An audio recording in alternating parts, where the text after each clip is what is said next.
What would you do and think if you found out that Barack Obama was paying off a porn star for an affair? If your answer to that is different from your response to this, or vice versa, then you very likely have become a hack.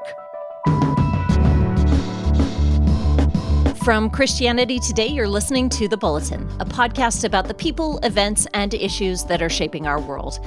I'm Clarissa Mall, producer of The Bulletin.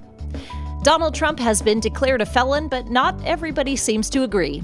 In this episode, Russell Moore, Michael Ware, and I reflect on GOP and evangelical responses to the guilty verdict and try to discern truth and a political way forward.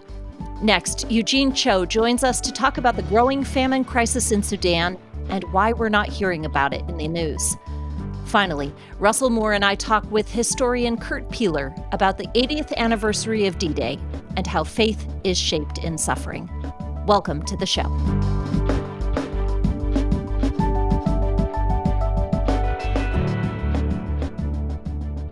It's been a week since former President Donald Trump was handed a guilty verdict. Last week on The Bulletin, right after that verdict was delivered, we talked about the details of these convictions and the historical context in which they've occurred. If you haven't listened to that episode, it's number 85. Definitely hop back and check it out. A week later, the dust is beginning to settle maybe a little bit, and we wanted to invite Michael Ware back to talk about GOP and evangelical responses as they've begun to come in. Michael is the founder, president, and CEO of the Center for Christianity and Public Life. Michael, thanks for joining us again.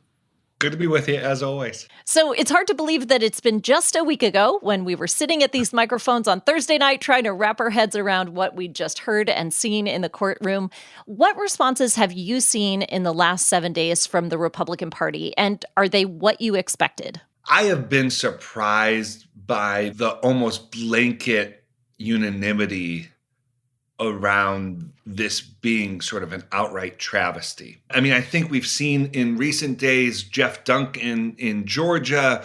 There have been some exceptions, but the overwhelming synchronous response around focusing on very detailed legal proceduralism and avoiding the fact that a jury of his peers convicted him on 34 counts has been striking to me. We are so close to the election, and so the pressure to have a unified message is even more than usual. But of course, it also just shows more and more just how much the Republican Party is led by and is Donald Trump's party. Russell, where do you think these responses were right, if anywhere, and where do you think they've been wrong? These responses have been almost wholly wrong in terms of both the law, the question of what did the jury decide, but even beyond that, the more underlying question of, well, what did happen? For me, I'm not worried so much about what the politicians do as I am with what the public witness of evangelical Christianity does. And when you have the sort of waving away of the underlying fundamental issues, which are about lying, falsifying documents in order to cover up an affair with a porn star, that we've become numb to this is unbelievable. And it's also unbelievable. It's not as though you hear all of this about we're not dealing with perfect people and God uses imperfect people. We've even seen a Christian music video done this week about how Donald Trump is the chosen one and God has always used imperfect people. This is not someone who is a repentant sinner. It's not even somebody who's a pretend repentant sinner. This is somebody who is saying, first of all, I never met her. Does anybody really believe that Donald Trump is paying $130,000 for something that did not happen? And nobody believes that. And a lot of the evangelical figures who are waving this away are much too smart to believe that. Instead, what they have to say is this doesn't matter. And a lot of it is happening with the exact same strategy that we saw on the Democratic side in the 1990s with Bill Clinton, which was, let's not talk about the fact that you have a sexual exploitation of an intern. Let's instead talk about whether or not perjury in a civil case is something that ought to rise to the level of high crimes and misdemeanors. Okay, even if you concede all of that, what is the underlying question of whether this is somebody whose character is fit in terms of public leadership? And exactly as with Clinton, what are you communicating to your own children about what really matters? And I also am very concerned about what we're communicating to Donald Trump. A lot of us have been very critical of the evangelical embrace of Donald Trump. In this case, I think the problem is evangelical Christians don't love Donald Trump enough, because what we're doing is moving to a merely transactional sort of relationship without speaking the very thing we've been sent to do, which is to say, you will stand in judgment before God. The internal character of a person matters. When John the Baptist is preaching repentance, Luke says this is good news.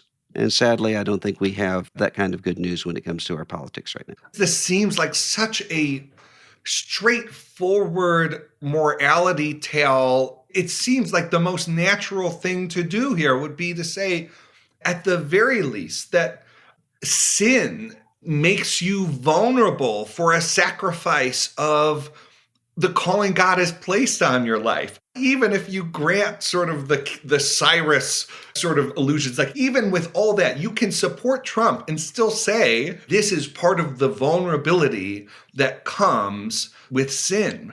As you said, the lack of willingness to not make the obvious point here is perhaps the most indicative thing of how clouded people are by political judgment. I will say I have been somewhat encouraged by the responses I've seen from some even like tremendously conservative pundits, politically active folks, not just sort of pastor theologian types who, like the memes comparing Trump to Jesus, went too far, and have seen them say like, yeah, this is blasphemy, and I don't need to say that this is a good comparison to make just because I'm supporting Trump. And so that was kind of a bright spot over the last week. Well, we find them where we can, don't we, Mike? Yes, indeed. Speaker Johnson remarked last week that Donald Trump is not just our nominee, not just an individual running for president. I think now he's seen as a symbol of one who is willing to fight back against that corruption, the deep state, and all the rest. And it sounds a little bit like what you're talking about here, the danger of a person being dehumanized and becoming a symbol. What do you think is the particular danger for us if we make him, as Robert Jones of the RNS said this week, a totem? Look at the moral wreckage we're already experiencing. Look at the fact that you have such a number of the American people who assume that Christianity means this, and who assume that the full armor of God comes with a MAGA hat. It's entirely reasonable to see why somebody would assume that, but that is not the gospel of Jesus Christ. What has been revealed is what we really care about and what really animates us. And the fact that we have father divided against son and mother divided against daughter and church divided against church right now, not over the name of Jesus Christ, but over the name of Donald Trump, really tells us a lot about where we are. Russell, you talked about animating. We're still a long way off from sentencing, and of course, there are going to be appeals. Do you sense that these responses that we've seen are flash in the pan? Are they going to run out of steam? Or should we expect these sentiments will linger and grow over the coming months? I mean, if you think of what the Trump White House called the Access Hollywood evangelicals, meaning the evangelicals that were willing to come out and defend Donald Trump for locker room talk in 2016, when even his own vice presidential nominee was not saying anything at the time. We've seen that pattern happen. And I remember October the 8th of 2016, what I was saying to people around me is, look, have compassion on the people who are Trump supporting and now have seen this. Let's have compassion. Don't do any of this. I told you so. Turns out they didn't need to do I told you so, because it was perfectly fine. And I think if you look at the animating cause behind this crime, which was to make sure that the Stormy Daniels porn star affair story didn't get out and erode his popularity among evangelical Christians. I think if he could see what he sees now, he could have saved a lot of money, because for a lot of people, it just doesn't matter. It reminds me of some people in really unorthodox Christian denominations who would always say, one more thing and we're out of here. And you would say, you're sacrificing goats. I mean, what else? I mean, what's the next? It's always, yeah, but when it's multiple goats, then we're gone. And now we have the same thing going on, where you look at some of the things that one might have said in 2016 or 2017 that would have sounded hysterical, but now have become simply accepted. And the real key here, though, is the response to this from Donald Trump himself is to threaten to prosecute his critics and to use the levers and powers of government against his critics. Is that going to be too far for people? I don't think it is. Steve Bannon just said, I believe today, maybe yesterday, that Alvin Bragg, the Manhattan DA, should be in prison. What needs to happen to sustain this is the opposition to MAGA has to keep being inflated as a greater and greater threat.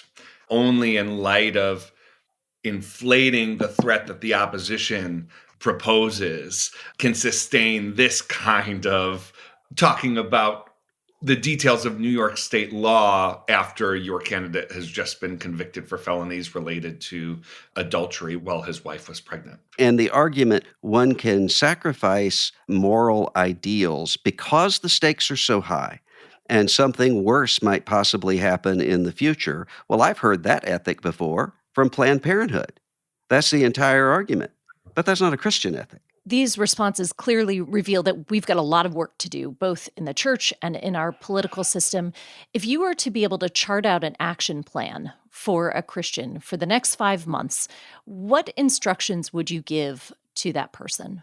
I think civic engagement is important. I think so many times we conflate civic engagement with following every gossipy twist and turn of these flashpoint moments. And so I think part of a plan is being wise about what you're consuming, trying to be sure that your news consumption is oriented towards a conception of the public good and not just sort of your own emotional satisfaction or your own sort of consumption of political media as entertainment. I think that can help folks not feel so embroiled and burdened by what is so often not debate grounded in a reason or conception of the public good, but mere positioning. I mean, there's not an action plan for the next 5 months to fix this. But over the next 5 months, there is the possibility of saying, I'm not going to conform to this. And what seems to be normal to the world around me is not going to become normal to me. I mean, that's Romans 12:1 and 2. Don't be conformed to the world, but be transformed by the renewing of your mind, which means when it comes to these sorts of questions, one useful exercise is to take a news story and to rewrite it as though it were about one of your political opponents. What would you do and think if you found out that Barack Obama was paying off a porn star for an affair? If your answer to that is different from your response to this, or vice versa, then you very likely have become a hack. And the problem with that is not just for the Republic. The problem with that has to do with you. What happens to you? That's not good for you. And so I would say think through that.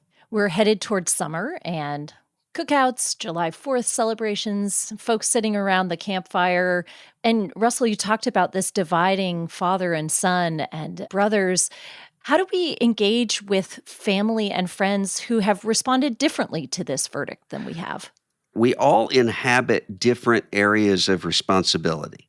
If you're a U.S. senator or a county supervisor, you can't say, I'm just going to avoid this issue. You have a responsibility. But when it comes to your conversation with your sister, that's not where the stakes are. I mean, they are in terms of that person long term, but you're not going to settle it in that one argument. And so I would say in many cases, there should be an agreed upon we're not going to talk about this.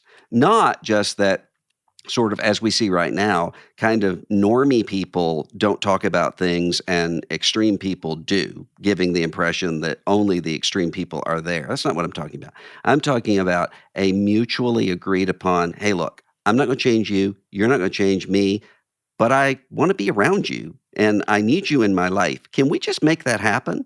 Politics is important, but not ultimate. Our politics has an inflated sense of what it is and what it can do. It doesn't understate its power.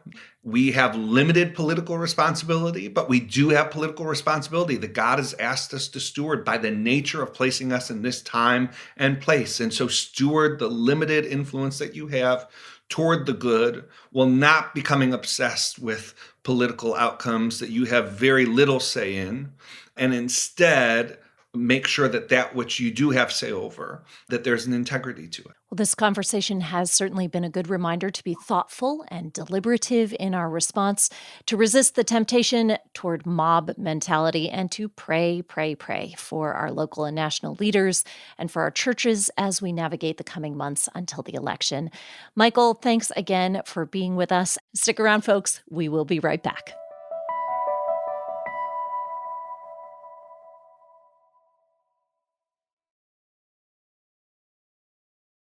In April of last year, war broke out between the Sudanese army and the paramilitary Rapid Support Forces. While the civil war has garnered little attention over the last year, a recent statement published by the WHO, the World Health Organization, warning of severe famine and starvation has the world turning its gaze to this conflict-fraught region of the world. An estimated 18 million Sudanese are acutely hungry, including 3.6 million children who are malnourished and at severe risk of starvation. Because of violence, agencies can't reach the worst regions to deliver aid. Many humanitarian and geopolitical experts are concerned that this war will expand into a second Darfur genocide tragedy. Joining us to talk about the crisis in Sudan and other hunger hotspots is President and CEO of Bread for the World and founder of One Day's Wages, Eugene Cho. Eugene, welcome to the Bulletin. Thank you so much for having me. Can you give us a little bit of backstory about what's going on right now in Sudan? Obviously, this war that broke out in April is the main source of the tension that's rising. But even before that, there was a humanitarian crisis. Malnutrition was at a heightened level. Issues of climate crisis had contributed to that place as well. And even before April 2023, they were hosting about 1 million displaced people in that country from its neighboring regions. Now, they're estimating there's about 10 million people that have been displaced. It's the worst displacement crisis happening right now. So you add all of these things, and then you add the fuel and fire of rising costs of food unable to get to places of need. This is the reason why people are very concerned that we're seeing a second Darfur crisis unfolding right before our eyes.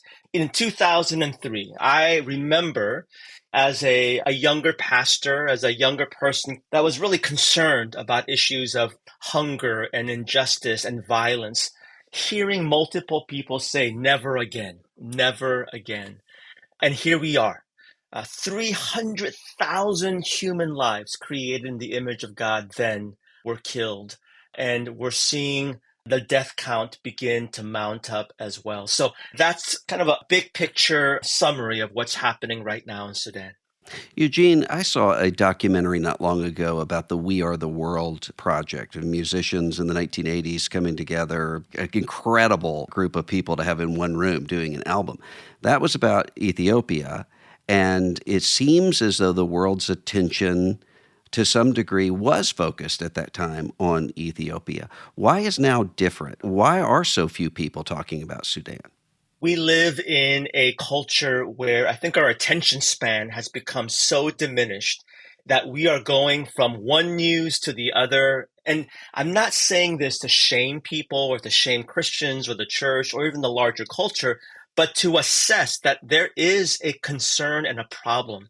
I just feel like as human beings, we have to make the commitment, as William Wilberforce once said, to not turn away, to not look away. So I think part of that also is factored in by the fact that people are exhausted. We're all tired and weary. I think we sense there's a palpable anxiety around our larger world and society. I feel that in many ways, not just because of human suffering. I think there's a growing distrust in all things institutionalism and government and politics. And so we're weary and exhausted. And so some of us are in a place where we'll say, I'm going to detach and just connect with whatever is in front of me. There's multiple reasons. The last one that I'll just share is I think there is a heightened cynicism. Does my action, does my prayer, will it have an impact? Will it make a difference? And I think those things contribute to the lack of attention.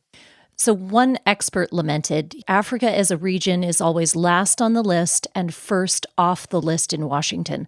Sudan is low on the list of African countries that are already practically strategically useless from the U.S. perspective. Russell, do you think race has something to do with this? Do we have this tendency to ignore what happens on the African continent? I don't know if it's race or if it's the cynicism that Eugene mentioned, or maybe a combination of the two. There is a cynicism that has just come to expect famine and warfare in Africa and starts to see that as just, well, that's just the way that it is there. When in reality, if we look at some of the successful interventions, actually have and do make a difference. But I think there's a numbness to it all right now. Eugene, let's kind of get down to brass tacks then. So what makes getting this aid into these very remote areas so hard? We have to acknowledge that there are bad actors in play that are preventing food and resources to get to those places. That requires more aid and smart aid to be able to navigate those situations. I am not in any support of just releasing food and resources without knowing how it's going to be distributed to the very people who need it the most. But there is even a more critical challenge. It's simply there's not enough financial resources to secure the food to be able to get to the right people or the folks that need the food the most right now. And so we need to be advocating for more resources. And this is what I love about being an American citizen. I came to this country when I was 6 years old. I am the youngest son of my father, who was born in what is now called North Korea, who shares stories of incredible hunger and poverty. And one of the reasons why I think he feels so indebted to this country is because this country, despite all of its imperfection, decided to live with a particular vision that the world also has an opportunity to flourish if we could also give back as well. We have that opportunity right now. And I'm concerned not so much about this America first mentality. I'm more concerned about the America only ideology that seems to be growing within our halls of power. I was just in Congress to do some meetings, and I was surprised to see notices on doors of certain members of Congress basically saying, you're not welcome if you're here to advocate for other countries. And that is incredibly grieving and disturbing. And so I would just say that that's one of the things that we can be doing, is to advocate for our global neighbors, knowing that theologically God loves the nations. There were literally signs on the door saying you're not welcome if you're going to advocate for this?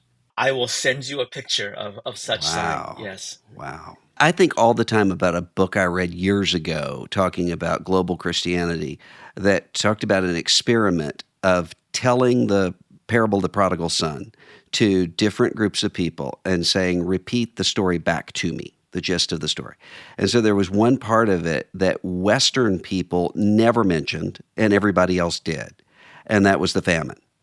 Because Western people kind of filtered it out because that's just an incidental detail. Is part of the problem we really don't have any experience of asking, give us this day our daily bread, with that sense of anything other than metaphor? Absolutely. It's hard to have solidarity without proximity in some way or the other. And then you add to that the reality and tension that we're living in, the time when we're bombarded by just news, bombarded by social media, bombarded by mis and disinformation, bombarded by advertisements that remind us we're not truly happy unless we have the latest gadget or the gizmo. And so now there is a battle for, I think, our empathy and our battle for our sense of compassion. One of the stories that my father shares is needing to pull out grass from the ground as a young boy, because that was the only thing that he could think of, along with his siblings, to satisfy the hunger pangs. I know that he sees the world very differently because of the real experiences that for him didn't just seem like it was from 60, 70 years ago. They were so real that it feels like just yesterday. And the tragedy of all of this is that, yes, these are not just stories that happened many, many decades ago. They're happening right now with approximately 783 million people around the world, including some in our own backyard, that are experiencing different levels of food insecurity. In April, one of our CT reporters interviewed a Sudanese church leader who said that the silence of the international community, he said, makes the church feel like no one cares. Just even that line made me sad. How can Christians signal their support for their brothers and sisters overseas in ways that are meaningful? This is why we need, I think, a much more robust theology of the body of Christ. Like, we're all connected in some ways. So there are occasions when I might be the one leading, but there are also many occasions when I should be the one lifting up my fellow sisters and brothers. And there are times I'm lifting my voice to simply add to the choir. I can't possibly lead on all things. This is the reason why we should be having relationships, for example, with the Sudanese church on some level or another.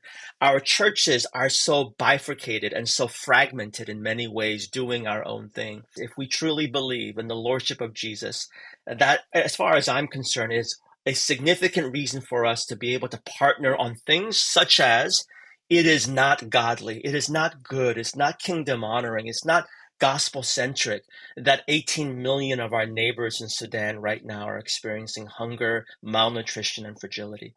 As much as we follow the top headlines each week, it's important as Christians to pay attention to these lesser noticed but still very important stories, to follow them as they develop, and to pray and act as the Spirit leads in response. If your heart skips a beat for the church around the world, be sure to check out our special Global Church section on the CT website. You'll find all of our reporting there about how the church is struggling, growing, and shining the light of Christ in dark places. Eugene, thanks again for joining us and for this conversation. We will be right back.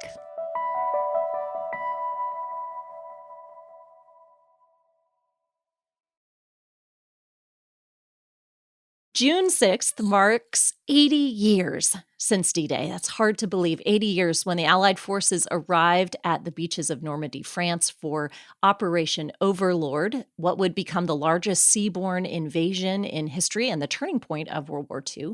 And this is a special anniversary this week, not only because it's the 80th, but also because every year we have fewer and fewer World War II veterans still with us. Most still living are over the age of 100 now. And it's expected that this is going to be one of the last D-Day memorial events that many of these veterans are present.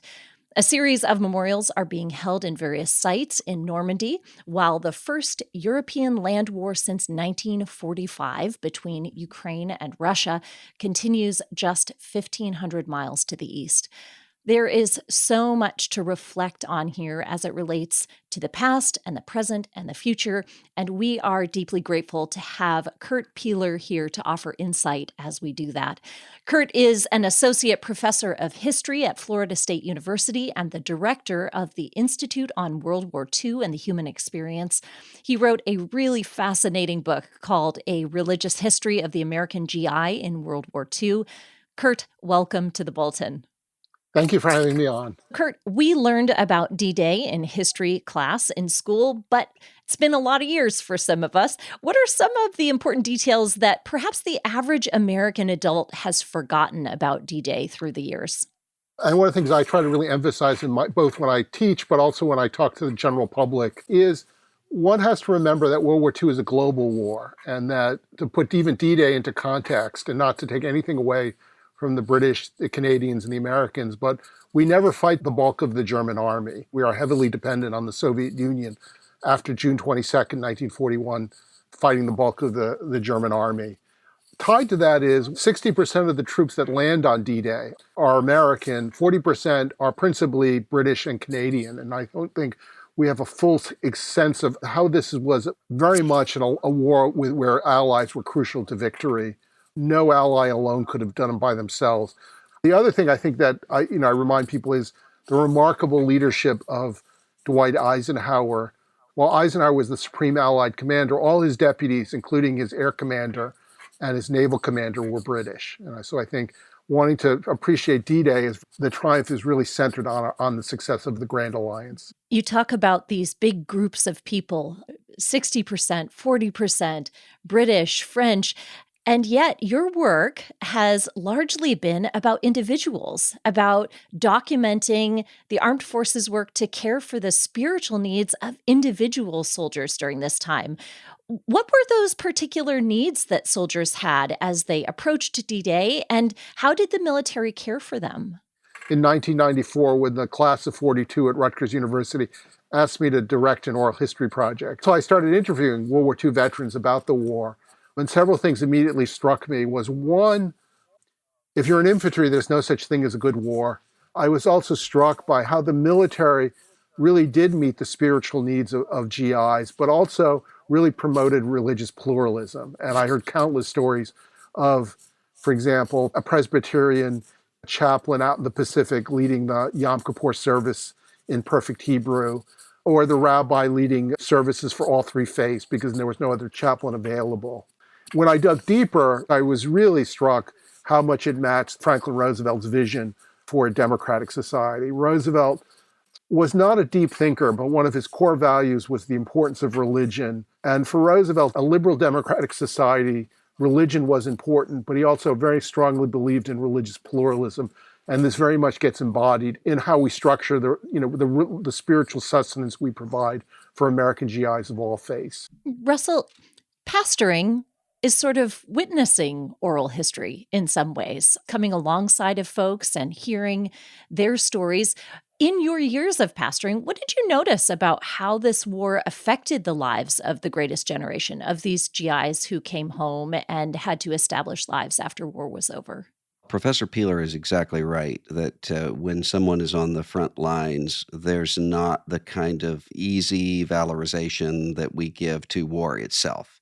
And so I would notice the difference between World War II veterans and, say, Vietnam veterans in some ways, because there was a lack of ambiguity often with the older World War II veterans about what exactly they were fighting for and what they accomplished. But there also was a real reticence to talk about the experience of war itself. So I think it was a deep patriotism, but also trauma. Well, you see that folks are carrying such heavy things, and yet many of these GIs came back from the war front and they founded amazing organizations, Youth for Christ, the Navigators, Church World Service, World Relief, Billy Graham Evangelistic Association. The list goes on and on. Was there something particularly unique about their religious experience in this war that produced that revival afterwards? We never had commissioned as many chaplains as we do in World War II. William Arnold, the chief of chaplains, is able to convince Congress to appropriate money to build chapels at Army bases.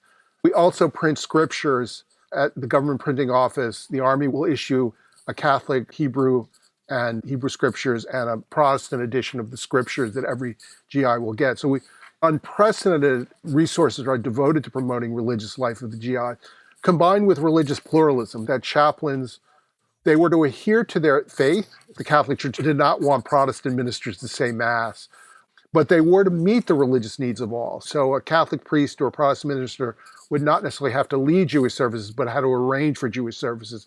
A Protestant minister would arrange that Catholic boys would get to Mass. A lot of GIs are exposed to faith, and it often fortifies their faith. They built very few monuments when they came home because no one needed to explain why they had to fight this war. But they were very eager to get on with their lives. This had been a long war. A lot of them had been, I interviewed veterans who'd been away from home for 5 years, and they were eager to build a new life and to get on with life. And they were very much builders. So I want to turn our conversation for a moment to the present day then, because we have these memorial events that are occurring across the United States. I know our town has already issued an email saying we're blocking off the roads. There's going to be a big D-Day parade. One thing I noticed in the news, outlets are reporting that Ukrainian President Zelensky will be in attendance in Normandy, but Russia isn't invited. And I wonder, Russell, how do you see the affairs of World War II informing this present-day crisis that's really only happening a few thousand kilometers away? I mean, one thing is, if you think about what Putin says his objective is to undo the great crisis of the last century, in his view, which is the dissolution of the Soviet Union. And when you look at the glories of the Soviet Union in their own telling, they're almost always centered around World War II, because one really can't talk that much about mass starvation under Stalin and all the other atrocities, but they can talk about their victory in World War II. And so there's a sense of reclaiming that kind of glory that's motivating some of the aggression. I think it's right to invite Zelensky and not to invite Putin's Russia right now, because the very point of D-Day was to fight against the kind of world-dominating aggression that Russia is displaying right now. But I think there's a sense of a lack of seriousness for most of us in American life post-World War II generation that anything like that could happen. I mean, I think we use World War III, and what we mean by that is something really bad. But I don't think we really take seriously that that could happen again. And we take for granted the fact that there will be a transatlantic alliance and that we will have, for instance, even the attention span to be able to maintain a 5-year war. I'm not sure we do. The numbers certainly bear out there. All branches of the military have struggled in recent years to meet their recruitment goals. We see fewer eligible recruits, fewer are drawn to service for our country. I wonder, as we close, how might the spirit of D-Day inspire these young Americans to new commitments of service, even in a season of polarization? It's interesting about the sort of legacy of World War II because the United States embraced internationalism, and we recognized we could not be isolated. And it also sort of fortified our notion we needed to create and engage with international institutions like the United Nations, the International Monetary Fund, the World Bank, with NATO, and a host of others.